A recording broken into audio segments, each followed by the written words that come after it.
خود را وقتی که به نظر علما نگرفتند آن را به قوای غیب میدهند، میگن کسی دیگر با موثر رسانده است. ولی وقتی که همه چیزهای کار را درست انسان به نظر گرفت آن وقت این تاثیرات ها بی‌معنی میشن و گناهکار نمیکند کسی دیگر را، در کار خودش میبیند که کدام دیتیل کدام جزوی از همون کار را درست نکرده است که برای همین کارش پیش نرفت. سپاس از شما. و ارتباط به همین سوال، در مرکز شما با چنین افراد کمک کرده میشود نه؟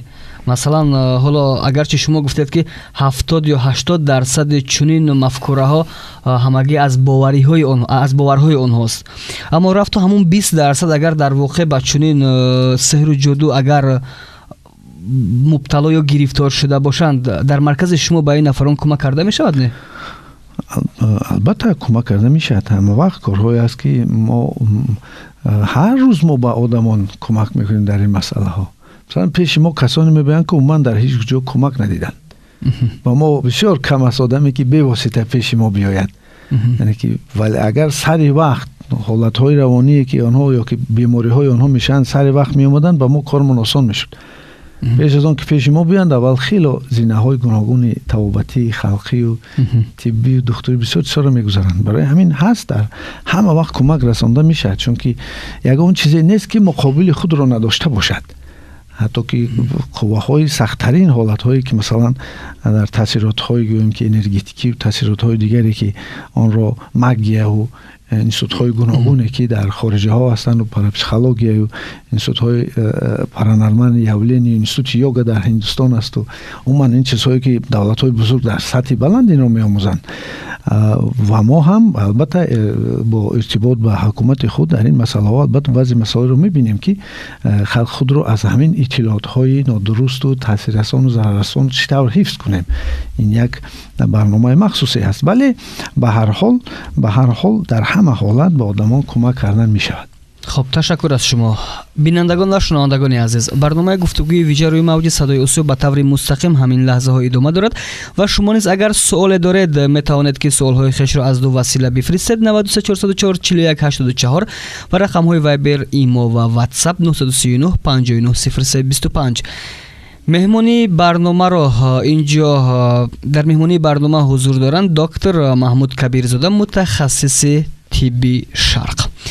و محترم دکتر، باز هم اینجا پرسش های من در اختیار دارم که با سمع شما نختارش پیشنهاد شما میکنم. خب نفر دیگر میگه که دستانم وقتای اخیر زیاد لرزش دارد، میلرزد، خودم اونقدر عصبانیت نمیشوم، سببش در چی باشد لرزش زیاد دستان؟ البته از عصب است. اینکه میتواند بیماری جاغر درونی میتواند چنین حالت را بیارد. میتواند که این از حساب معاینه سر باشد، یک بیماری است اون پارکینسونیسم هم میگویند، یک بیماری هست که مثلا حساب فشار بلندی هم میشود که در حالتی که یک نه آرامی و نه انگیزه معاینه سر قرار میگیرند. عموما یک بار تحلیل گذارن، چون که اگر آرام باشد و چنین شد پس باز دیگر حالت های یعنی که یافتند، چون که این چیز خود از خود نمیشد، مکانیزم دارد و سببش یافتند کار.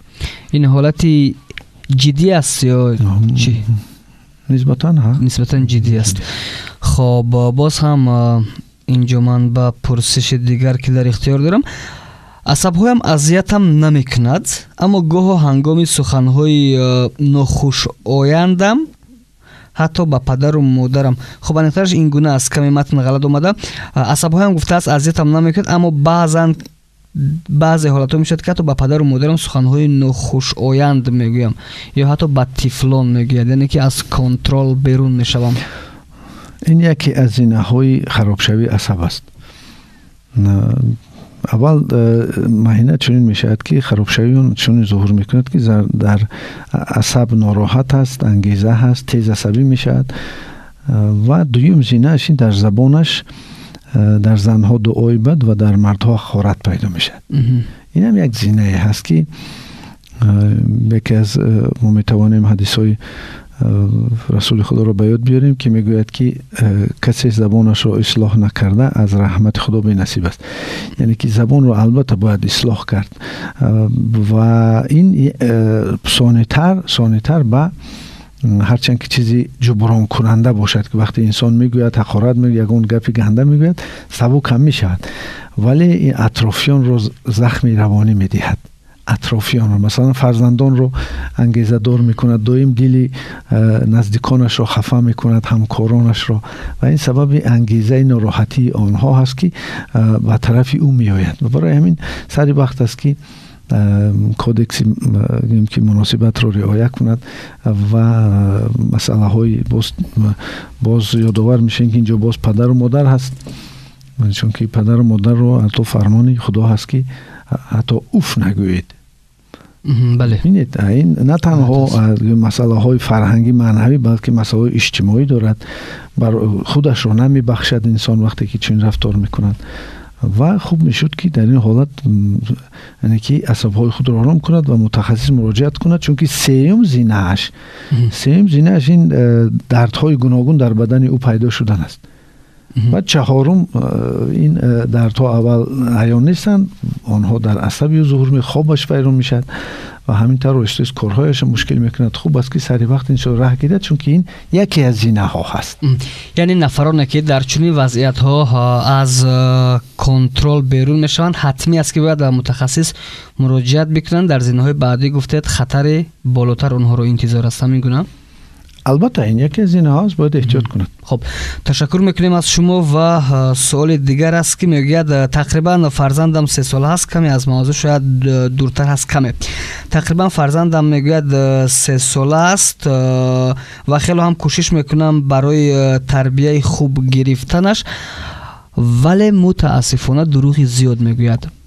یعنی که تربیه فرزندش و میخواهد که اینه که میبیند که دروغ بشه. بله، میگوید محیط، من کوشش میکنم که در محیط دروغ نباشد، اما این یک حالت انکشافی خود کودک است که این خبر دروغ از کجا مثلا دروغ میگوید کودک 3 ساله. البته در اینجا ما یک ضدیت بینی تربیه پدر و مادر و تربیه اطرافیان کوچه میبینیم. برای همین در گوجه کمی از حد میگذرانه در مسئله تربیه، چون که اگر ما بعضا فرزند خود رو چنان تربیت کنیم که آن خبردار نباشه از رو که خیلی که در روانشناسی میگن تربیه کتابی کنیجنای واسپیتانی گویم، اون وقتی به کوچه میبرد نمیدونه چه رفتار کند، چون که در کوچه قانونهای خود هست. و برای همین در اینجا باید بیند که در کجا چیزهای که آن آزادی کودک را که محدود کرده است که کودک مجبور است که دروغ گوید. برای این رو بینند و هر میگه فیلتر کند، یعنی که تازه کند اون اطلاعاتی که از کوچه، از مکتب، از جوره ها و رفیقای خود، از تلویزیون، چون که فیلم های گوناگون، فیلم های تصویری گوناگون هستند یا که کینوهای دیگر هستند که با اون چیزی دیگر تربیه میکنند. در اینجا کودک مجبور است که برای در پیش پدر و مادر خود را سفید کردن بعضی اطلاعات های دروغ گوید. برای این چیز را یک موازنت درست در کار است که چیزهای خوبی که هستند و گرفتن در کار و چیزهایی که از طرف یو میشد که مثلا از آن جمله دروغ نگفتم، باید یک بیند، یک تحلیل باید کرد. مادرش، اکوهایش، اوکوهایش، خواهرانش، اپاهایش، بیبیهایشون، باباهایشون، تقا و عمکای همه با او اثر دارند. یعنی نمیشه از آنها پدر کار میرود، از آنها رو اینه که محافظت کردن، اداره کردن، آنها هم یک چیزی خود رو در اون میپرتویند. مثلا من یک حالت دیدم که کودک رو من گفتم بیقراری میکرد، من گفتم از دکتر نمیترسانید، گفت که من نمیخواهم که از دکتر ترسد. من گفتم که ترس رو هم باید تربیت کرد.